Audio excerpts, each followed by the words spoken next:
চীনা মুদ্রায় বাণিজ্য বাড়লে ডলার নির্ভরতা যেমন কমবে, তেমনি আমদানি খরচও কমবে বলে মনে করেন ব্যবসায়ীরা। আর এজন্য দেশে চীনা ব্যাংকের শাখা খোলার দাবি তাদের।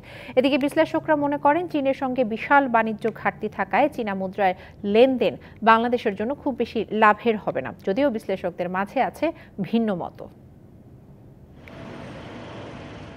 চীন বাংলাদেশ দ্বিপাক্ষিক বাণিজ্যের পরিমাণ প্রায় ২,৫০০ কোটি ডলার, যার মধ্যে দেশটিতে বাংলাদেশের রপ্তানি মাত্র ২০০ কোটি ডলারের কিছু বেশি। বাণিজ্য অসমতা থাকলেও চীন থেকে আমদানি করা কাঁচামালে নির্ভর করেই সচল বাংলাদেশের রপ্তানি বাণিজ্য। একটা এলসি করলাম ডলারে, দেখা গেল যে ওদের দেশে কারেন্সি স্ট্রং হয়ে গেছে, তখন কিন্তু ও টাকাটা কম পাবে। চাইনিজ মানির সঙ্গে যখন আমার একটা এক্সচেঞ্জ রেট থেকে যাবে ফাইনাল, অতএব এখানে আমার রিস্ক ফ্যাক্টরটা কম, এক্সচেঞ্জ রেটে আমার মাইর খাওয়ার কোনো চান্স নাই। তো আমাদের বেনিফিট হলো চাইনিজ মানিতে করলে আমাদের কস্টিংটা কমে। তবে বিশ্লেষকরা মনে করেন, চীনা মুদ্রা ডলারের বিকল্প হওয়া কঠিন। আমাদের তো ইউয়ান নাই, চাইনিজ কারেন্সি, আমাদের ডলারই বেশি আছে চাইনিজ কারেন্সির চাইতে। কাজেই চাইনিজ কারেন্সি দিয়ে আমরা ট্রেড করবো। এখনো পর্যন্ত আমরা চায়নাতে 1 বিলিয়ন এক্সপোর্ট করি না, আমরা আমদানি করি 20 বিলিয়ন। তো তাহলে আর ট্রেডটা হবে কোথায়?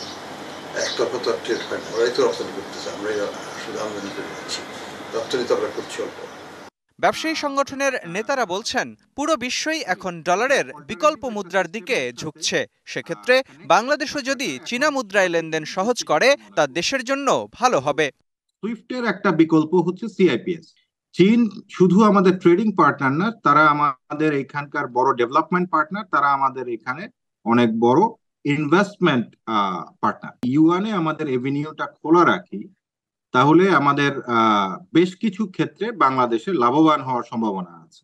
বিশ্লেষকরাও মনে করেন, ডলারের বিকল্প থাকলে তা বাংলাদেশের জন্য ইতিবাচকই হবে।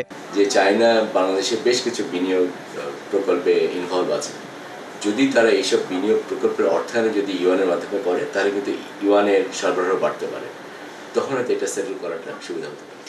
এ অবস্থায় চীনের সঙ্গে মুদ্রা বিনিময় আরও সহজ করতে এদেশে চীনা ব্যাংকের শাখা চালু করার পরামর্শও দিচ্ছেন ব্যবসায়ী ও বিশ্লেষকরা।